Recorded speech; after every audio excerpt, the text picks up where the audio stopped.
Okay, hello everyone.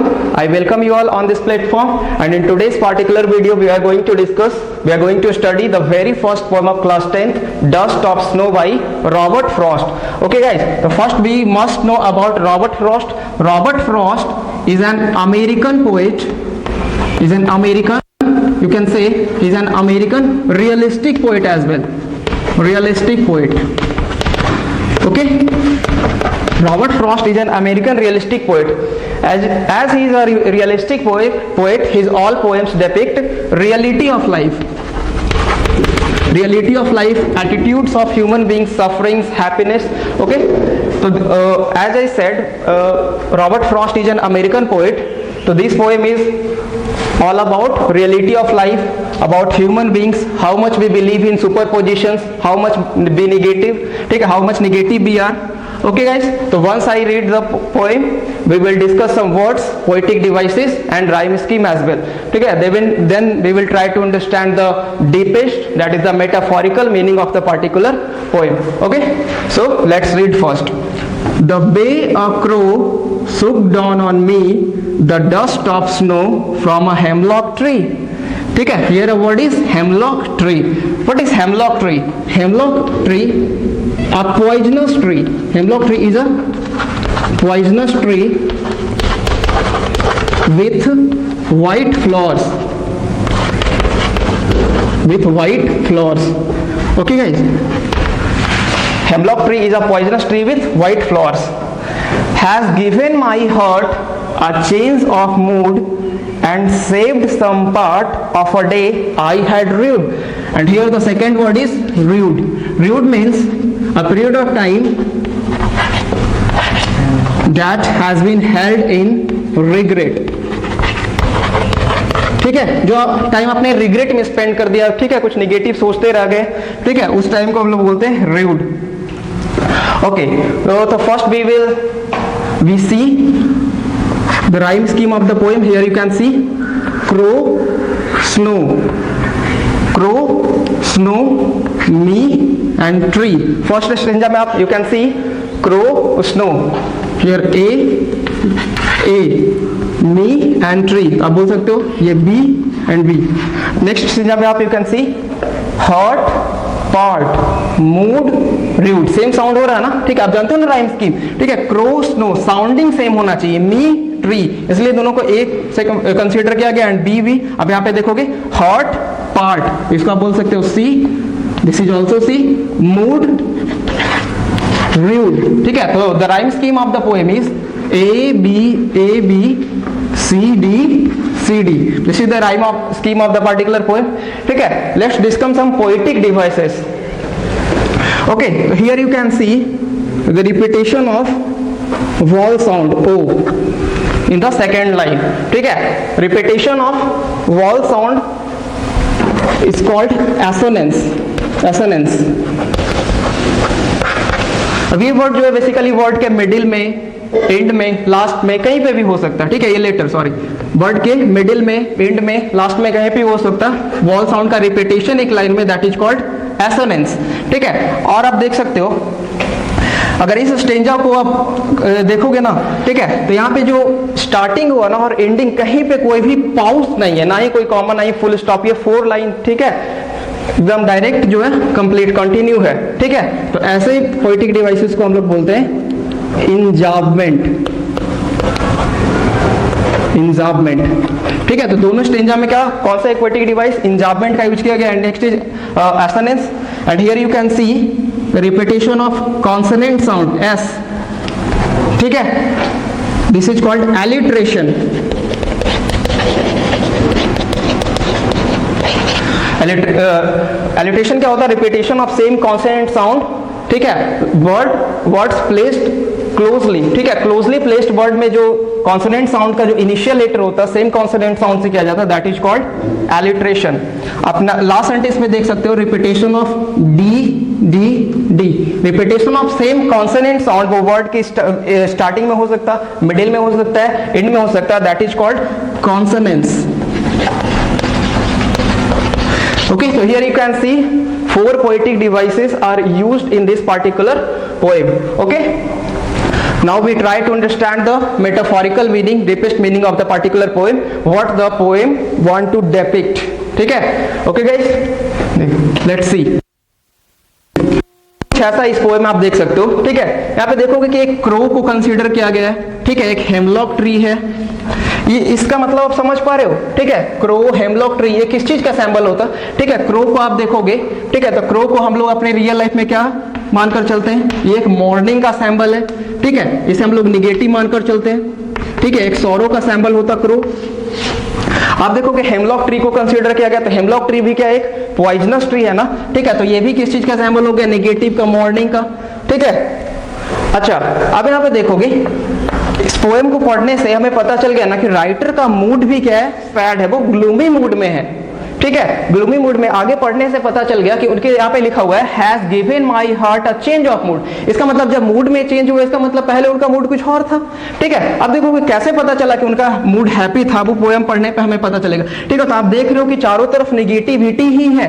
First stanza में crow को इधर कंसीडर करोगे तो वो भी मॉर्निंग का सैंबल है, सौरो का सैंबल, हेमलॉक ट्री को कंसीडर करोगे तो वो भी एक पॉइजनस ट्री का सैंबल है, ठीक है। लेकिन अब यही पॉजिटिविटी से कैसे निगेटिविटी क्रिएट हुआ, कैसे उनके मूड में चेंज आया, ठीक है। इसका मतलब जो हम लोग, जो चीजों को हम लोग अपने लाइफ में मानकर चलते हैं कि वो चीज नेगेटिव है, ठीक है, वो चीज अच्छा नहीं होता, इनऑस्पिशियस है हमारे लिए, ठीक है, बट ऐसा कोई जरूरी नहीं है। इसी को ये राइटर जो है ना कॉन्ट्राडिक्ट कर रहे हैं कि आप लोग ह्यूमन बीइंग्स जो सोचते हो लाइफ में, ठीक है, वैसा नहीं होता, ठीक है, ये गलत कंसिडरेशन हमारे लाइफ में होता है, ठीक है। हम लोग बहुत चीजों को गलत कंसीडर कर लेते हैं, मेकिंग ऑफ माइंड है सब कुछ, ठीक है, वही ये डिपिक्ट करना चाहते हैं। The way a crow shook down on me. अब देखोगे सीन कुछ ऐसा कि एक हेमलॉक ट्री, और हेमलॉक ट्री पूरा का पूरा क्या, ये स्नो से, सॉरी, ये स्नो से क्या है, इम्बेडेड, पूरा का पूरा बर्फ से ढका हुआ, ठीक है। अब यहाँ पे एक क्रो का मूवमेंट होता, ये स्पेसिफाई नहीं किया गया कि वो क्रो उस ट्री पे बैठा हुआ है या वहां से क्रॉस कर रहा था या किसी टाइप के, मतलब इसी क्रो के मूवमेंट से इधर वो बैठा हुआ होगा या वहां से मूव कर रहा होगा, ठीक है, या अबाउट टू फ्लाई होगा, वो पहले से बैठा हुआ अबाउट टू फ्लाई, बस उसके मूवमेंट की वजह से क्या होता है ना, ठीक है। सूख क्या होता, वर्ब का, ये सेक वर्ब का क्या सेकंड फॉर्म, आप समझ रहे हो, ठीक है, सेक का सेकंड फॉर्म हुआ, ठीक है। तो उसके मूवमेंट से क्या होता है, डस्ट ऑफ स्नो, जो डस्ट का पार्टिकल्स था ना, वो पूरा का पूरा हेमलॉक ट्री वर्ब से ढका हुआ है, आप समझ रहे हो, ठीक है। तो वही जो वर्ब का पार्टिकल्स कुछ डस्ट के फॉर्म में राइटर के ऊपर, राइटर के बॉडी पे गिरता है, और राइटर पहले ही बता चुके हैं कि राइटर बहुत ही ज्यादा ग्लूमी मूड में है, बहुत ही सैड मूड में है, बिकॉज ऑफ व्हाटएवर रीजंस, कुछ भी हो सकता है, ठीक है। तो वही जब वर्क डस्ट ऑफ स्नो जो है ना उनके बॉडी पे गिरता, तो आगे देखो क्या हो रहा, has given my heart a change of mood, इस इन्हीं की वजह से, ठीक है, उस डस्ट ऑफ स्नो की वजह से क्या होता, उनके मूड में, जब उनके बॉडी पे डस्ट ऑफ स्नो गिरता तो उनके मूड में एक सडन चेंज आ जाता है ना। And saved some part of a day I had read, और ये बोल रहे हैं कि वैसा होने से ना जितना भी डे का जो भी पीरियड, जो भी ड्यूरेशन इन्होंने बेस्ट कर दिया, फालतू ट्रिफल्स पे सोचते सोचते अपने आप में को रिग्रेट करते हुए, ठीक है, रिग्रेट में टाइम को स्पेंड करते करते जो भी टाइम जो इन्होंने स्पेंड कर दिया ना, वो टाइम तो कम से कम बच गया ना। अच्छा, तो ये बोलना क्या चाहते हैं, ये क्या स्पेसिफाई करना चाहते हैं इस पोएम के थ्रू, ठीक है। तो आप देख रहे हो कि crow is negative, hemlock tree negative, ठीक है, बट यही निगेटिव ऑब्जेक्ट, ठीक है, जिसे हम लोग अपने लाइफ में मॉर्निंग का सैंपल, सौरो का सैंपल कंसीडर करते हैं, इसी की वजह से राइटर के मूड में एक हैप्पीनेस का मोमेंट आता है, एक सडन चेंज आ जाता है, ठीक है। यही बोलना चाहते हैं कि आप जो चीजों को इनऑस्पिशियस मानकर चलते हो, वो कोई जरूरी नहीं कि हमेशा वो इनऑस्पिशियस ही हो, these all are making of mind, ठीक है। हम लोग किसी चीज को माइंड में कैसा सोचते हैं वो डिपेंड करता है, ठीक है। जैसे हम लोग बहुत सारा ये चीज लिखते हैं, ठीक है, कि पूजा कर रहे हैं, ठीक है, दिया का बूत जाना ये इनऑस्पिशियस होता है, ठीक है। आप लोग जा रहे हो रास्ते में, अगर बिल्ली क्रॉस कर जाए रास्ते से, ठीक है, तो आप बोलते हो कि नहीं कुछ गलत होने वाला है, तो क्या बिल्ली को थोड़ी ना पता है कि, ठीक है, आप उसको निगेटिव मानते हो, आपके लिए वो इनऑस्पिशियस है, ठीक है, वो तो अपने रास्ते से जा रही है, ठीक है। तो ये ह्यूमन बीइंग्स का ना सुपरपोजिशन है, ये ह्यूमन बीइंग्स का सुपरपोजिशन है, इसी को राइटर, ठीक है, कॉन्ट्राडिक्ट कर रहे इस पोएम के थ्रू, ठीक है, ठीक है। तो राइटर क्या बोलना चाहते हैं बेसिकली, ठीक है, कि आप लोग बेसिकली किसी भी चीज को लेकर क्या हो जाते हैं, बहुत ज्यादा निगेटिव हो जाते हैं लाइफ में, ठीक है, बहुत ज्यादा सैड मोमेंट में चले जाते हैं, ग्लूमी मूड में चले जाते हैं, ठीक है। तो आप यहाँ पे देख सकते हो कि जिन चीज को हम इनऑस्पिशियस मान रहे हैं, वही आपके मूड में क्या आ रहा है, चेंज ला रहा है, ठीक है। तो आप जैसा सोचते हो वैसा नहीं होता, ठीक है। जैसे बाय द वे कोई नेगेटिव इंसिडेंट आपके साथ हो जाता है, बेसिकली कुछ भी हो सकता है, ठीक है, तो आप सोचने लगते हो ये मेरे साथ ही क्यों हुआ, ऐसा क्यों ना, तो आप उसे आपको समझना चाहिए ना कि वो क्या है, एक उस टाइम के लिए हमें पता है कि हाँ वो बिल्कुल बुरा लगता है, लेकिन वो क्या है, एक ब्लेसिंग इन डिसगाइज। ठीक है, ये क्या है, ब्लेसिंग इन डिसगाइज, एक एडिमेटिक एक्सप्रेशन। ठीक है, इसका मतलब क्या होता है कि जब कोई भी इंसिडेंट आपके साथ हो जाता है ना, तो वो आपको स्टार्टिंग में लग रहा है ना कि ये बहुत ही बुरा, मेरे साथ ऐसा क्यों हुआ, ठीक है, नहीं होना चाहिए था, बट बहुत ही ज्यादा सोच कर हम डिप्रेसिव मूड में, बहुत ही ज्यादा डाउनकास्ट ग्लूमी मूड में चले जाते हैं। ठीक है, लेकिन बाद में वो आपको पता चलता है कि नहीं, ठीक है, ये मेरे लिए अच्छा है, ये लाइफ का सबसे अच्छा एक्टिविटी था, ठीक है, अच्छा इवेंट था। ठीक है, जैसे कि फॉर एग्जाम्पल आप समझोगे, ठीक है, कि जैसे कि बाय द वे क्या होता है कि एक पर्सन को अमेरिका से कॉल आता है किसी जॉब के लिए। ठीक है, तो वो फ्लाइट का 8,000 रुपीज का क्या करता है, टिकट बुक करता है, ठीक है, अमेरिका जाने के लिए बेसिकली। अब वो क्या होता है कि बिकॉज ऑफ ट्रैफिक, ठीक है, उसका जो फ्लाइट मिस हो गया। ठीक है, अब वो क्या कर रहा है कि बहुत ही ज्यादा रोने लगा, अपनी माँ को बोला कि माँ मेरा जॉब भी गया, ये जो 8,000 का जो टिकट था वो भी गया। ठीक है, ऐसा वो रिग्रेट फील करने लगता।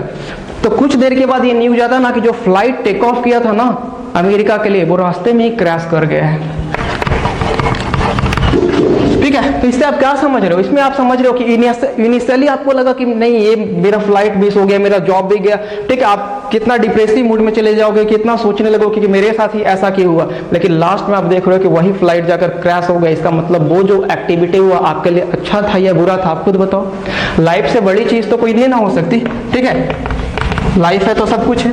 ठीक है, तो यही आप बताना चाहते हैं कि आप हर एक चीज को लेकर निगेटिव मत हो जाओ। ठीक है, we should accept the way by which nature chooses to bless us. ठीक है, कोई भी भगवान ने अगर बेसिकली आपके साथ कुछ बुरा होता ना, ठीक है, तो इतना ज्यादा ये सोचने की जरूरत नहीं है। इसका मतलब क्या, ठीक है, कि God wants something better for you. ठीक है, और क्या आप देख सकते हो, ऐसे देखा जाए तो इसमें क्या आपका ये मोरल निकल कर आ सकता कि happiness can be found in the darkest time.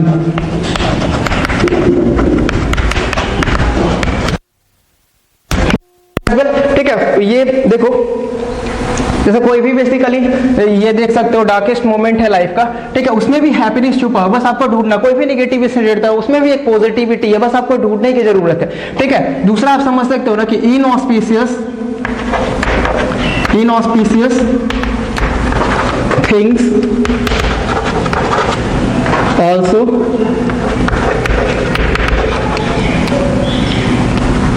can bring happiness as well. ठीक है, इनऑस्पिशियस चीजें भी आपके लाइफ में खुशी ला सकते हैं। आप जिस चीज को सोचते हो कि नहीं ये बुरा है, ये नेगेटिव है, ठीक है, तो ये हमारे लिए क्या कर सकता है, समझ रहे हो। ठीक है, लेकिन आप देख रहे हो ना कि इसी क्रो, इसी हेमलॉक ट्री जिसे हम लोग इनऑस्पिशियस मानकर चलते हैं, इसको मॉर्निंग का सैंपल मान के चलते हैं। ठीक है, इसी ने राइटर के मूड में क्या लाया, एक सडन चेंज लाया, और राइटर जो है ग्लूमी मूड से हैप्पी मूड में चले गए। अच्छा, एक चीज और समझोगे, ठीक है, कि नेचर के पास ये खूबसूरती है, nature has power to change your gloomy mood into sad. ठीक है, जैसे कि आप देखो ये स्नो का, डस्ट ऑफ स्नो भी क्या एक नेचर का ही तो है ना। ठीक है, ये नेचर से ही रिलेटेड है।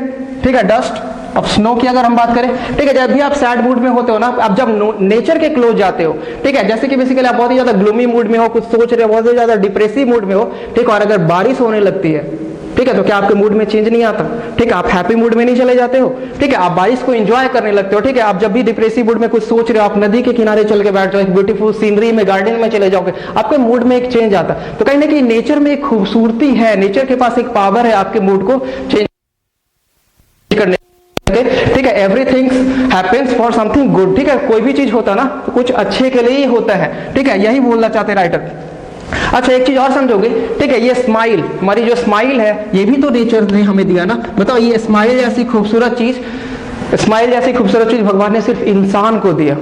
ठीक है, और फिर भी हम लोग अपना मुंह फुलाए हुए रहते हैं। ठीक है, सैड मूड में बैठे हुए रहते हैं। हंसता हुआ इंसान कितना खूबसूरत होता है, हंसता हुआ इंसान कितना अच्छा लगता है ना। ठीक है, तो ये आप लोग आई थिंक समझ गए होंगे। ठीक है, कि क्या था कि happiness can be found in the darkest time as well, inauspicious things can bring happiness as well. ठीक है, we should accept the way by which nature chooses to bless us. ये आप समझ गए। ठीक है, तो आई थिंक आप ये भी समझ गए पोएटिक डिवाइसेस, राइम स्कीम, और ये पार्टिकुलर पोएम का डीपेस्ट मीनिंग, मेटाफोरिकल मीनिंग क्या बोलना चाहते थे। ठीक है, समझ गए। ओके गाइस, तो वी हैव डन।